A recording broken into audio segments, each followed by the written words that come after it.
Hey, what's up, everybody? My name is Steve. This is the Fandom Show, and may the Fourth be with you. That's right. We are celebrating Star Wars today, and I have my lightsaber here with me. Let me go ahead and turn it off. There we go. It's a little better. Not quite so loud. This is obviously my favorite Star Wars thing that I have. Was not cheap. Very well built. Tons of fun. Combat ready. This thing is.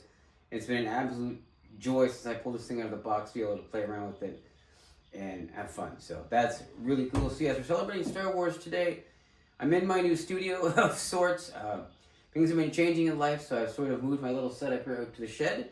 Not quite as fancy as where I was before, but hey, I'm still here. The acoustics aren't half bad, and we can still do the fandom show. So I did think about like having the Star Wars fanfare play as I came in, but I'm like, isn't that like so cliche? Like, come on now. Just seems like a little bit much. So yeah, May 4th, Star Wars Day today. Is actually a Star Wars movie coming out this month. The Mandalorian and Grogu, set to hit theaters on the 25th. The first Star Wars movie that's been in theaters for almost 7 years, if you can believe that. There has been plenty of Star Wars in the meantime, but it's all been on TV. If you know, you know. So yeah, we're all together today to celebrate this thing called Star Wars. And I just wanted to comment, a lot of times when people think about toxic fandom, Star Wars is one that comes up, and I'm not going to call Star Wars a toxic fandom. The thing about it is, it's a huge fandom, and there are unfortunately people within that fandom that aren't the kind of fans that ideally a fandom wants. And this is something that comes up in all large fandoms. Star Wars being one of the largest probably gets it a little more than most. And I mean, the truth is, a lot of Star Wars fans are very opinionated on all kinds of things. I mean, it's been almost 50 years. Next year will be 50 years since Star Wars came out in theaters. And so when you look at all the films and TV shows and the comic books and the expanded universe and all of it, you have so many different stories and so many different things going on and so many different people having different opinions on these things. And yeah, arguments will happen, fights will happen, but I think Star Wars maybe gets a little harder than other fandoms.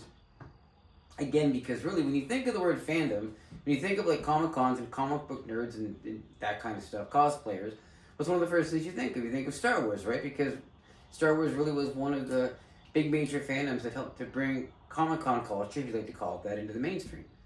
So yeah, it kind of makes sense that Star Wars is a huge, huge target, but the reality is, there are plenty of people in the Star Wars fandom who are just as respectful and have as much fun doing fan things as people in any other fandom. So I don't think it's fair to paint all Star Wars fans with a brush and say, oh, that's a toxic fandom. No, it's not.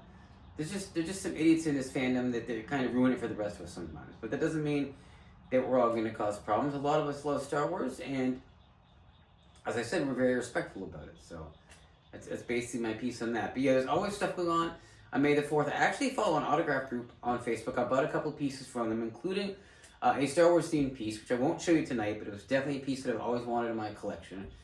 They actually announced today that Jake Lloyd is going to be doing autographs. He, of course, played Anakin Skywalker in Episode 1. And speaking of toxic fandom, he took so much crap from Star Wars fans over his portrayal of Anakin. It's like, okay, first of all, he's just a kid doing scripted lines on the screen. He couldn't help the fact that the way George Lucas wrote Anakin in Episode 1 was kind of cheesy and all that. But yeah, he caught a lot of heat from Star Wars fans and really disappeared from the entertainment business for a while because of that. So the fact that he's back and signing autographs for the first time in almost 10 years is really cool, I think, and good on him. He actually's gone through a lot of mental health stuff, but he's coming around and getting a bit better, so that's always awesome to hear.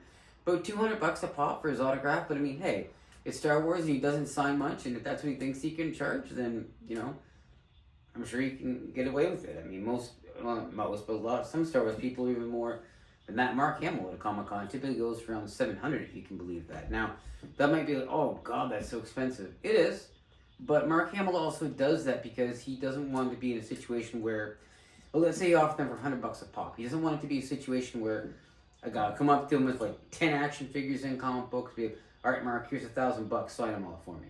Because Mark Hamill knows that person's going to take all those things and resell them for money. So he doesn't like that, so he's a little more picky about his autograph pricing. And yeah, it does mean that some people are priced out, which is sad, but it's also a way for him to kind of control it a bit better, where he can at least hope that most people that are getting his autograph are people that really want it, and not people that are out to make money. And there's always that balance within fandoms between genuine fans and people that are out to make money on these things, and it can be kind of a push or a pull thing, but that's another topic for another day. But yeah, I mean, if you're a Star Wars fan, then enjoy Star Wars. You know, like I mentioned earlier, there's all kinds of movies and books and comic books and video games. So there's basically, I always say, something in Star Wars for everybody. Like, no matter what you might like, you will find it within Star Wars, and that's really cool, because it's accessible to everybody, and not a lot of fandoms. Excuse me, a lot of fandoms aren't like that. They're a little more restricted. They're just not as expansive as what Star Wars is, and I think, you know, despite the issues where some fans take it a little bit too far, there's definitely plenty of groups of Star Wars fans out there that are very welcoming. I actually still belong to, a Facebook group called the Non-Toxic Star Wars Fandom, and it's a very well moderated page, and a lot of the fans in there are great and top notch. I've had a wonderful time being part of that community and seeing all the Star Wars stuff that they're doing, so there's plenty of good out there. But yeah, enjoy your Star Wars day, watch a Star Wars movie, wear a t-shirt, have some fun, just, you know, this is our time to shine, right? May 4th is Star Wars Day, and we gotta show up and show up, right? And of course, next year, like I said, it's gonna be the 50th anniversary of Star Wars, so we're gonna have to go big for that one, because it's a hugely significant event. A lot of fandoms haven't even made 50 years yet. A few of them have, like Star Trek and a couple others, but to make 50 years is a big thing, and I'm sure there's gonna be a ton of really cool festivities going on next year, and probably some really cool announcements too. So stay tuned for that. We'll see what comes up as far as the other fandom show stuff goes. Like I said, I've been in the process of transitioning. I'm now doing these episodes in my shed here now. But as you can see, I'm set up again to start doing this again. And so my plan is, now that I have this dedicated area to be able to do it, to start putting out more videos. So I do have something coming up next week, and then another thing coming up before the end of the month to get this train back on the track, so to speak. But thank you for being here. Thank you for celebrating today with me. And as always,